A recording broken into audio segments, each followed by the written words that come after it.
कपडे वाळत घालण्या इतक्या साध्या साध्या गोष्टीतही दडलेलं असतं बाईचं नेटकं व्यवस्थापन. ती कपड्याची आतली बाजू बाहेर काढते आणि तसे उलटे उन्हात वाळत घालते. अहो, उन्हाला सामोरं जायचं तर बाहेरच्या पोकळ दिखाव्यापेक्षा आतला कणखरपणा जास्त कामाचा. हे अनुभवातून अगदी पक्क मुरलेलं असतं डोक्यात. बाई एक एक कपडा उचलते बादलीतून, ओला असताना झटकून त्याच्या सुरकुत्या सरळ करते.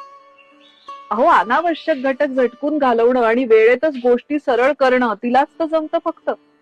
अगदी पहिल्या उन्हालगतच्या दोरीवर ती घालते घरी घालायचे जुने विटके कपडे. अहो, घरचे कपडे भक्कमपणे विना तक्रार सगळं सांभाळतात, म्हणून बाहेर घालायचे कपडे दिमाखात वावरतात. हे तिच्या इतकं कोणाला कळणार? सगळ्यात मागच्या दोरीवर ती घालते नवऱ्याच्या शॉर्ट्स, मुलांचे अंतर्वस्त्र वगैरे वगैरे. म्हणजे बाहेरून तिच्या गॅलरीकडे बघणाऱ्याला दिसू नयेत काही गोष्टी याची खबरदारी ती कटाक्षाने घेते. आणि स्वतःची अंतर्वस्त्र ती तर बाई दडवून घालते इतर कपड्यांच्या खाली, अगदी वाळली नाहीत तरी. कारण वाळण्यापेक्षा ती लपवून ठेवण्याची निकट ठसवून ठेवलेली असते तिच्या आईनी तिच्या मनात.